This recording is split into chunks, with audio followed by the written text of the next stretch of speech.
तो वित्त मंत्री निर्मला सीतारमण 23 जुलाई को लोकसभा में मोदी सरकार के तीसरे कार्यकाल का पहला बजट पेश करेंगी। ठीक इससे पहले प्रधानमंत्री नरेंद्र मोदी गुरुवार को देश के सबसे बड़े अर्थशास्त्रियों से मिले हैं। बैठक में वित्त मंत्री समेत वित्त मंत्रालय के वरिष्ठ अधिकारी शामिल हुए। बजट में अर्थव्यवस्था को एक नई दिशा देने के लिए बड़े रोड मैप की उम्मीद है। बजट पेश होने के ठीक 12 दिन पहले प्रधानमंत्री नरेंद्र मोदी देश के बड़े अर्थशास्त्रियों से मिले।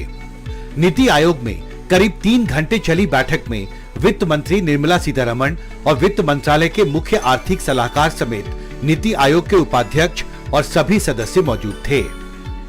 बैठक के बाद प्रधानमंत्री मोदी ने ट्वीट कर कहा, आज मैंने प्रख्यात अर्थशास्त्रियों के साथ इंटरैक्ट किया और विकास को आगे बढ़ाने से संबंधित मुद्दों पर उनके इंसाइटफुल सुझाव सुने। अर्थशास्त्री मानते हैं कि इस बार के बजट में नरेंद्र मोदी सरकार के तीसरे कार्यकाल के दौरान मोदी सरकार का क्या इकोनॉमिक एजेंडा होगा, आने वाले 5 साल अर्थव्यवस्था की दिशा और दशा क्या होगी, इसकी एक बड़ी तस्वीर दिखाई दे सकती है।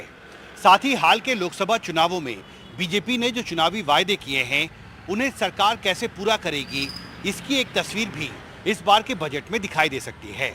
लीवरेज बहुत है आज की डेट में वित्त मंत्री जी को खर्चा बढ़ाने के लिए, और इसलिए उनके माइंड में जो नॉर्मल होता है कि अगर मैं खर्चा बढ़ाती हूँ तो उसके लिए बोरोइंग करनी पड़ेगी और फिस्कल डेफिसिट बढ़ेगा, जिससे महंगाई आ सकती है और देश की क्रेडिबिलिटी पे भी फर्क आता है। तो वो इस बार वित्त मंत्री जी के ऊपर प्रेशर नहीं हुआ है बिल्कुल भी।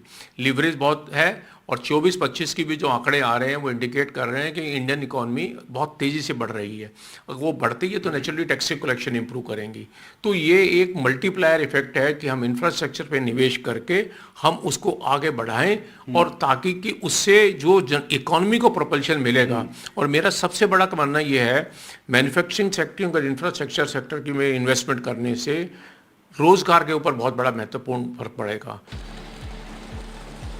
इससे पहले वित्त मंत्री निर्मला सीतारमण 19 जून से 5 जुलाई के बीच 10 स्टेक होल्डर समूहों से जुड़े 120 से अधिक विशेषज्ञों और प्रतिनिधियों के साथ चर्चा कर बजट पर उनकी राय ले चुकी हैं। सूत्रों के मुताबिक सरकार का फोकस आर्थिक सुधार की प्रक्रिया को आगे बढ़ाने, इंफ्रास्ट्रक्चर पर बजटीय आवंटन बढ़ाने, प्रधानमंत्री आवास योजना के तहत 3 करोड़ गरीबों के लिए नए घर बनाने के लिए फंड्स मुहैया कराने और कृषि क्षेत्र और किसानों की आय बढ़ाने से जुड़े प्रस्तावों पर रहेगा। उद्योग जगत ने बजट को लेकर इस बार वित्त मंत्री के सामने मांगों की लंबी चौड़ी सूची सौंपी है। उद्योग संघ फिक्की के पूर्व अध्यक्ष और Indian metals and ferro alloys limited के मैनेजिंग डायरेक्टर सुब्रकांत पांडा ने वित्त मंत्री के सामने बजट को लेकर एक विस्तृत प्रेजेंटेशन किया है। एनडीटीवी से एक्सक्लूसिव बातचीत में सुब्रकांत पांडा ने कहा कि वित्त मंत्री का विशेष फोकस इंफ्रास्ट्रक्चर सेक्टर में बजट आवंटन बढ़ाने और देश में स्टार्टअप कल्चर को मजबूत करने पर होना चाहिए।